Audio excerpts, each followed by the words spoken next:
Bonsoir chers téléspectateurs et bienvenue à ce 20h. L'actualité ce 16 mai 2016 est marquée par la baisse du prix du carburant, une réduction de 50 francs CFA du coût du litre d'essence constatée depuis quelques jours dans les stations-service. Des usagers apprécient cette mesure. Le dépôt des dossiers pour les concours directs de la fonction publique session 2016 a débuté ce matin. Le constat dans cette édition. Le magasin de stockage des équipements sportifs des étalons est parti en fumée dans un incendie qui s'est déclaré à la Fédération burkinabé de football. D'énormes dégâts matériels sont à déplorer. Et nous débutons cette édition en politique. Les différents candidats aux élections municipales n'ont plus que 5 jours pour tenter de convaincre l'électorat avant le vote du 22 mai 2016. Cependant, le constat est que la campagne électorale passe presque inaperçue dans la ville de Ouagadougou. Le manque d'engouement au sein de la population se fait sentir. Des acteurs politiques et des citoyens tentent ici d'en expliquer les causes. Le reportage de Samba Kassile Traoré. Les partis politiques sont en pleine campagne électorale depuis le 7 mai passé pour les élections municipales du 22 mai prochain. Et pourtant, l'on ne sent pas assez d'engouement de la part de la population autour de ces élections. Pour certains leaders politiques, le manque de gadgets et le réveil de conscience de la population burkinabé expliqueraient cela. Vous savez, après l'insurrection populaire, les citoyens sont beaucoup plus regardants. Ils sont beaucoup plus regardants. Le citoyen de moins en moins se laisse embarquer sans comprendre exactement là où il va.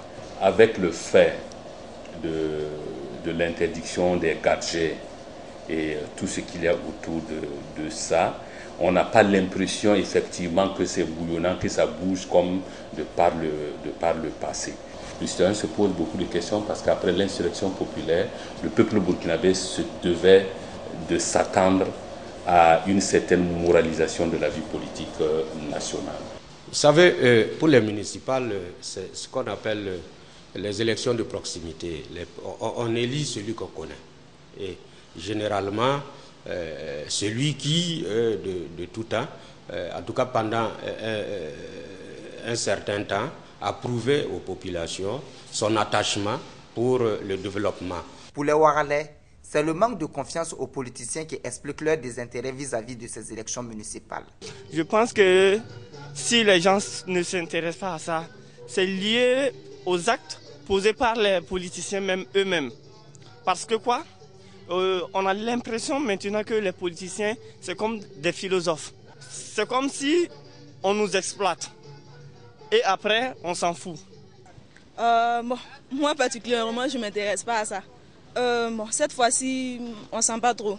Parce qu'il n'y a pas tellement de meetings, il n'y a pas d'affiches, il n'y a pas de meetings. Bon, sauf à la télé seulement qu'on voit là. À part ça, on ne sent pas trop. Néanmoins, tous promettent qu'ils accompliront leur devoir civique en allant voter le 22 mai prochain. Les candidats au concours direct de la fonction publique session 2016 ont débuté ce matin le dépôt de leur dossier. À peine ouverts, les guichets de réception des dossiers au Palais du Sport de Ouaga 2000 ont été pris d'assaut par les postulants. Cette année, ce sont plus de 24 000 postes qui sont à pourvoir, suivant ce constat signé Ibrahim Zongo. Palais des Sports de Ouaga 2000, ces personnes alignées aux différents guichets n'y sont pas pour un match ou pour un spectacle. Leur présence marque le début effectif des dépôts des dossiers de concours de la fonction publique session 2016. Et là, ce sont des dossiers concernant une dizaine de concours qui sont réceptionnés. Entre autres, les assistants des affaires économiques et les adjoints des affaires économiques. Parce que les conseillers, eux, ils font inscription sur ligne. Voilà. Il y a également les concours du ministère de l'Agriculture. Il y a aussi les concours de la douane, entre autres contrôleurs de douane. Il y a également les concours des eaux et forêts qui sont réceptionnés ici. Ces futurs candidats au concours sont pour la plupart arrivés ici depuis 5 heures du matin pour espérer déposer leur dossier avant le lever du soleil. Mais c'est peine perdue pour certains. Oui, ça se passe de façon très difficile. Vous voyez déjà le rang, il n'y a pas tellement de réceptionnistes pour nous satisfaire. Donc nous sommes exposés au soleil. Depuis le matin, nous sommes arrêtés sur cette position. Ce n'est pas du tout facile. Bon, par exemple, présentement, ce guichet, il y a uniquement une seule personne qui reçoit les dossiers. Et voici le rang. Vous voyez le rang. Donc c'est très difficile. Et si on peut encore améliorer la réception des dossiers en ligne aussi, ça nous faciliterait aussi la tâche. Le dépôt, depuis le matin, on est là. Ça ne bouge pas. On souhaiterait quand même qu'ils renforcent les gens qui sont à l'intérieur. Une personne pour prendre les dossiers, c'est insuffisant. Pendant ce temps, au Grand dehors se développe un business. Certaines personnes y sont installées qui pour vendre des documents, qui pour rédiger des demandes moyennant une petite somme. On a revendé des documents et puis pour les concours et puis des timbres. Ça se débite bien. En tout cas, il y a l'affluence. Le marché, en tout cas, ça va. En fin de journée, on peut avoir 20 000 comme ça comme bénéfice. Ce matin, c'est pour aider la plupart de ceux qui ne savent pas comment rédiger une demande correctement faite. Et nous sommes là pour les aider. Il faut noter que jusqu'à la fin de l'opération qui s'étend jusqu'au 26 avril prochain, les guichets seront ouverts de 8h à 14h. La suite de ce journal, c'est un soulagement pour les usagers de la circulation. Une baisse de 50 francs CFA sur le litre d'essence à la pompe a été constatée depuis quelques jours. Une situation bien appréciée par les Ouagalais. Toutefois, d'autres craignent que ce ne soit qu'une baisse passagère liée à l'élection municipale. Des avis recueillis par Ibrahim Zongo. Depuis quelques jours, les consommateurs ont remarqué que le prix du carburant à la pompe a connu une baisse de 50 francs sur le litre. Même si aucune voix officielle ne leur a encore annoncé la nouvelle, les Ouagalais apprécient cette mesure à sa juste valeur. Quand je suis allé pour mettre de l'essence, j'ai constaté en tout cas qu'il y avait une baisse des prix. Je n'ai pas pu estimer le coût puisque ça j'ai mis 1000 francs plutôt. Et voilà, j'ai constaté que c'était à 1,66 litres, contrairement à 1,53 auparavant. On ne peut qu'apprécier parce que ça va prendre c'est quelque chose qui est venu soulager la population, notamment dans le train de vie du Burkinabé. Donc on pense que 50 francs sur des milliers de litres qui seront mis par jour, c'est pas peu. 50 francs, 1 million, 2 millions, c'est pas peu. Donc je crois que c'est une baisse et ça va profiter aussi à l'amélioration du quotidien du Burkinabé. Cependant, certains Ouagalais craignent que la présente baisse ne soit liée à la campagne électorale pour les élections municipales du 22 mai prochain. On n'a pas su que ce n'est pas à cause de l'élection que nous a fait ça. Bon, mais on va attendre voir. Bon, si on trouve qu'après l'élection, il y a eu des changements, bon, on saura quelles mesures nous aussi on va prendre. Pourvu que ça bénéficie à la population. Maintenant, si après ça ne continue pas, ça sera autre chose. Mais pour l'instant, c'est d'apprécier pour le moment. Oui, c'est une possibilité, mais bon, on va attendre de voir. Peut-être après les campagnes, si ça demeure toujours, là, voilà, on va penser que voilà, c'est vraiment effectif. Et à ses habitants de la capitale burkinabé d'inviter les autorités à veiller à ce que cette baisse de prix associée aux précédentes puisse entraîner la réduction du coût du transport sur toute l'étendue du territoire national. Et malgré cette baisse du prix de l'essence à la pompe, le coût des transports qui devrait aussi être revu à la baisse reste inchangé. Le président de la Fédération nationale des transporteurs routiers se justifie dans ce reportage de Samba Kassile Traoré. À quand la baisse du prix des transports au Burkina Faso? Car on constate une baisse du prix du litre du carburant de 50 francs dans les stations-service. On totalise ainsi une diminution d'environ 105 francs de novembre 2015 à mai 2016. Malgré cette baisse du prix du carburant, les coûts des transports demeurent inchangés.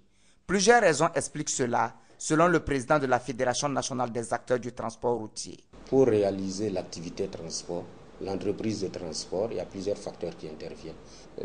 L'augmentation du cours du dollar, qui faisait qu'un car qui coûtait à l'époque 60 millions allait chercher maintenant dans les 90-100 millions. Ce qui fait que ça a annihilé cet effort du gouvernement qui avait diminué le prix du carburant. À notre niveau, dans notre trésorerie, tout avait été annihilé, donc nous n'avions pas pu faire d'efforts. Aussi, selon Alassane Kéré, une loi du ministère du Commerce interdirait la fixation concertée du prix du transport. Donc, exiger aux acteurs du transport de revoir à la baisse les prix serait violer cette loi, renchérit le président de la FENAT. Que nous tombons encore sous le coup d'une loi du ministère du Commerce, une loi anticoncurrentielle, du moins sur la concurrence, qui interdit la fixation concertée de prix ou tarifs au Burkina. Alors, effectivement, chaque compagnie avait ses tarifs. Alors, si nous leur demandons de faire une baisse uniforme, la baisse que nous allons demander à ces compagnies serait une baisse uniforme. Si nous demandons à ces compagnies de faire une baisse uniforme, nous tombons sous le coup de la loi. Alors, qu'est-ce que nous faisons? Nous envoyons la question, en tout cas, nous adressons cette question au gouvernement, afin que, qu'on ne vienne pas nous pénaliser pour avoir bien fait. Néanmoins, la Fédération nationale des acteurs du transport routier rassure que des pourparlers sont actuellement en cours entre elle et les différents responsables des compagnies de transport pour voir dans quelle mesure les prix des transports peuvent être revus à la baisse. Parlons à présent de l'incivisme en circulation. Une semaine qu'un policier a été mortellement renversé par un motocycliste à Ouagadougou. Malheureusement, la mort de Rasmané Doussungou, qui devrait servir de leçon aux usagers inciviques, n'a pas servi. Le feu tricolore n'est toujours pas respecté. Suivez par vous-même ce constat de Paulin Yameugou. Le jeune policier stagiaire Rasmané Doussungou, alors en plein exercice de régulation de la circulation, est heurté par un motocycliste qui n'a pas marqué l'arrêt au feu de signalisation et qu'il tentait d'interpeller. Et pendant que tous espéraient qu'il se remette de ses blessures, tel un coup de massue, la nouvelle tombe dans la nuit du jeudi 13 mai. Rasmané Doussungou a succombé à ses blessures. Cet agent de police a perdu la vie en essayant de protéger les usagers de la route par la réglementation de la circulation. Encore aujourd'hui, ses parents, amis et collègues pleurent le regretter. Seulement, un espoir subsiste. Un espoir que ce drame vienne changer les habitudes des usagers de la route. Que tous aient à cœur de respecter les feux tricolores, ne serait-ce qu'en mémoire de Rasmané. Mais hélas, à moins d'une semaine de ce triste événement, l'incivisme des Ouagalais perdure et à la peau dure.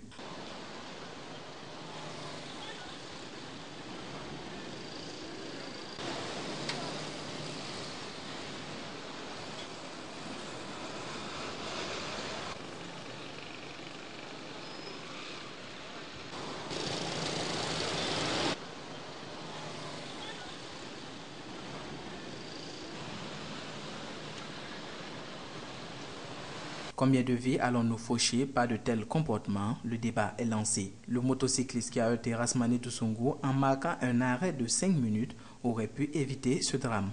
Il est grand temps que ce comportement cesse, car à chaque feu tricolore que nous brûlons, nous mettons non seulement notre vie, mais aussi celle des autres en danger. Bravant le soleil, le froid et la fatigue, ces agents veillent à la sécurité des citoyens par la régulation de la circulation et méritent le respect de tous. Prendre donc la peine d'observer un respect strict du code de la route en circulation équivaut à sauvegarder nos vies et celles des autres. Encore des actes d'incivisme en milieu scolaire ont été commis et cette fois-ci, c'est la ville de Koupéla dans le centre-est qui a été frappée. L'agence d'information du Burkina AIB rapporte que des mobylettes de 3 enseignants du lycée départemental de Gounguin à 25 km de Koupéla ont été incendiés aujourd'hui par un groupe d'élèves qui revendiquaient l'organisation d'examens blancs. Ces derniers auraient également endommagé portes et fenêtres par des jets de gros cailloux. Le manque de moyens financiers avancé par l'administration du lycée pour justifier son incapacité à organiser cette année les examens blancs serait à l'origine de la violente manifestation. Le ministère de la Santé veut prévenir que de guérir. Il a lancé aujourd'hui une campagne de vaccination contre le cancer du col de l'utérus. Les jeunes filles de 9 à 15 ans de Balkoui et de Solenzo ont été ciblées par cette phase pilote, suivant ce reportage de Mahmad Sangari.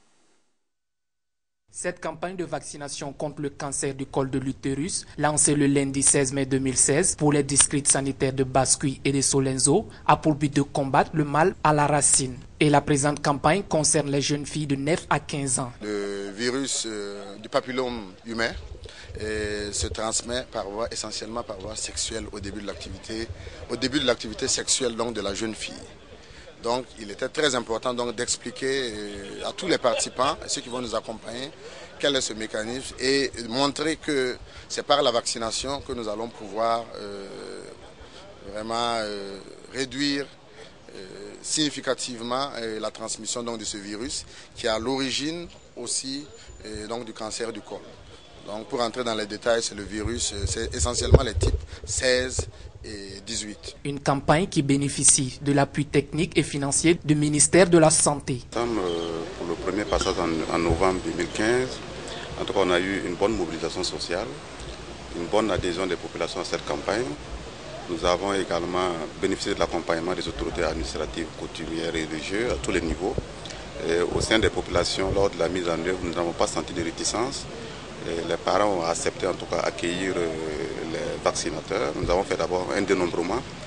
Il s'agissait de déterminer le nombre de filles de 9 ans dans la province. Ce travail a été fait surtout dans les écoles primaires, puisque c'est pour cela que nous avons associé le ministère de l'Éducation nationale. Pour le directeur de la prévention, le premier passage de la dite campagne a eu un bilan satisfaisant. Oui, le bilan qu'on peut faire des deux régions, ça dit qu'il y a eu un taux de couverture assez agréable dans les deux régions, très important au niveau de la région de la boucle de Moune et également au niveau de la région du centre. Et nous voulons justement maintenir ces acquis et avoir une meilleure couverture pour la campagne qui va démarrer le 23 et qui concerne les filles âgées de 9 ans. Ça veut dire qu'on fait cette vaccination avant que les filles n'entrent dans la sexualité active. Il faut noter que le cancer du col de l'utérus est le deuxième cancer le plus fréquent chez les femmes après celui du sein. Audience à la présidence du Faso, l'ambassadeur américain Tulinabo Mushingi a fait ce matin le point de ses différentes tournées dans les ministères au président du Faso. Outre ce point, des sujets d'actualité, notamment l'organisation des municipales, ont aussi été abordés. Et le président Roch-Marc Christian Kaboré a également reçu l'ordre des architectes du Burkina. Le point de ces échanges, c'est avec Cheikh Omar Bandaogo. Tulinabo Mushingi, une fois de plus, chez le président du Faso. Et cette fois, il vient faire le bilan de sa tournée des différents ministères. Nous devons revenir de temps en temps pour échanger avec le président lui-même et pour être sûr que ce que nous entendons là à l'extérieur quand même concorde avec tout ce que nous voulons faire. Mais pour lui, les questions d'actualité ne peuvent être occultées. Nous avons abordé le sujet de la situation actuelle dans une semaine municipale, les élections. Donc nous avons parlé aussi des élections municipales et la participation de différents partis, différentes couches sociales et voir comment le président voyait ça. Et nous avons parlé aussi de projet de référendum, je crois, s'il y a modification des constitutions, etc. À la suite de l'ambassadeur américain au Burkina Faso, l'ordre des architectes du Burkina est venu parler de ses difficultés avec le président du Faso. Il y a une loi sur le code de l'urbanisme et la construction qui dit que pour concevoir un projet, il faut donc travailler avec les professionnels, il faut commencer par l'architecte. Ça, c'est la première chose. Et nous nous rendons compte que cette disposition n'est pas respectée, même par les services de l'État. Le suivi des travaux de construction. Malheureusement, notre pays a constaté donc des effondrements d'immeubles avec des pertes en vie humaine. Et ce qui est survenu après, ça s'est rendu compte que ceux qui font les projets au départ ne sont pas associés après pour le suivi. Au niveau du Burkina, il est interdit à l'architecte qui a fait son projet donc de suivre l'exécution de son projet. Et ça, c'est prévu dans le code des marchés publics. Les architectes veulent bien travailler pour l'État, mais la disposition n'est pas prévue pour leur permettre donc de jouer ce rôle-là. Cette année, cet ordre célèbre les 25 ans de son existence et il ne dispose toujours pas d'un siège. alors qu'il est secrétaire permanent des ordres de l'UEMOA. Et fort de cette position, l'ordre des architectes du Burkina doit se doter d'un terrain. Problème soumis par ailleurs au président du Faso. Les tenanciers de débit de boissons veulent lutter contre l'emploi des mineurs dans les maquis au Burkina Faso. C'est autour de cette préoccupation que va se tenir la deuxième édition du 24 au 29 mai prochain du Festival des maquis de Ouagadougou. Cheikh Omar Bandogo, reportage. FESMAO, un acronyme qui ne vous semble pas très familier, mais à peine tombé dans l'oreille, l'on penserait certainement à un festival. Et oui, c'est bien le cas. Un festival dont la deuxième édition se tiendra du 24 au 29 mai 2016. Le Festival international des maquis de Ouagadougou. Voilà, c'est un festival qui, au cours de sa tenue, va regrouper l'ensemble des maquis de Ouagadougou qui marqueront leur adhésion au projet. Et à ce rendez-vous, il poursuit plusieurs objectifs. D'abord, l'objectif principal de cette année et de l'année dernière, qui est de lutter contre l'emploi des mineurs dans différents espaces de divertissement. Non à l'emploi des mineurs au Burkina Faso, plus particulièrement dans les lieux de divertissement que sont les maquis. C'est là la substance du thème reconduit pour cette deuxième édition. Même si ce festival à lui seul ne peut pas se vanter de pouvoir éradiquer ce phénomène, les promoteurs pensent apporter leur touche. Le festival vient comme un petit élément, une solution parmi tant d'autres. On ne pourra pas déclarer ici que le festival peut résoudre d'un coup l'emploi des mineurs dans le maquis. Mais le festival, à travers sa mission, va contribuer d'une manière ou d'une autre à réduire plus ou moins cet emploi de mineurs dans les maquis. Déjà, éviter qu'il y ait des mineurs sur ce site du festival. Déjà, inviter les différents maquis participants à ce festival de ne pas employer les mineurs. D'éviter déjà de voir des hôtesses mineures sur le festival. Un panel sera donc organisé à l'occasion dans un cadre plus calme afin de mieux sensibiliser sur la question. Et l'innovation majeure pour cette année est l'art culinaire. Vous savez, il y aura des maquis. Et quand on parle de maquis, il y a bien un petit restaurant où il y a de la viande, de la grillade un peu partout. Nous allons organiser un concours entre les restauratrices et le premier sera primé. Exposition vente, panel débat, prestation d'artistes, tous ces moments seront l'occasion pour passer le message essentiel lors du FESMAO. Et pour donner une touche de réalisme au festival, ne participeront à ce dernier que les maquis n'employant que des personnes majeures. Le magasin de stockage des équipements sportifs des étalons a été situé au premier étage du centre technique national, a été ravagé ce matin par un incendie. Un court-circuit serait à l'origine de la catastrophe. Pour le moment, il est encore difficile d'évaluer l'ampleur des dégâts occasionnés, suivant ce constat d'Hassan Nakro. Tout est parti aux environs de 11 heures lorsque le personnel a constaté qu'une fumée se dégageait dans une des chambres situées au premier étage de cet immeuble de la Fédération burkinabé de football. Après vérification, c'est cette chambre qui contenait le matériel sportif composé de maillots, de gants de panier et quelques documents. Selon les témoins trouvés sur les lieux qui ont d'ailleurs refusé de nous expliquer les faits à visage découvert, ils ont pu vite maîtriser le feu avant l'arrivée des sapeurs-pompiers 30 minutes plus tard. Les dégâts sont énormes car les maillots destinés aux étalons pour les phases éliminatoires de la CAN 2017 au Gabon sont tous partis en fumée. Toutes ces étagères étaient occupées, mais après le passage du feu, rien ne reste, malgré l'effort conjugué des sapeurs-pompiers et du personnel pour récupérer quelques matériels. Même le climatiseur et les plafonds ont été touchés. Pour le moment, il est difficile d'évaluer le coût global de la perte, mais cela pourrait s'élever à des centaines de mille. Même si l'origine de l'incendie reste toujours à déterminer, pour le personnel présent sur les lieux, cela pourrait s'expliquer par un court-circuit, d'autant plus que cette chambre n'est pas fréquentée permanemment, ce qui vient encore interpeller les structures à plus de vigilance et de sécurité dans les services. Cette fois-ci, il y a eu plus de peur que de mal, car les dégâts ne sont que uniquement matériels.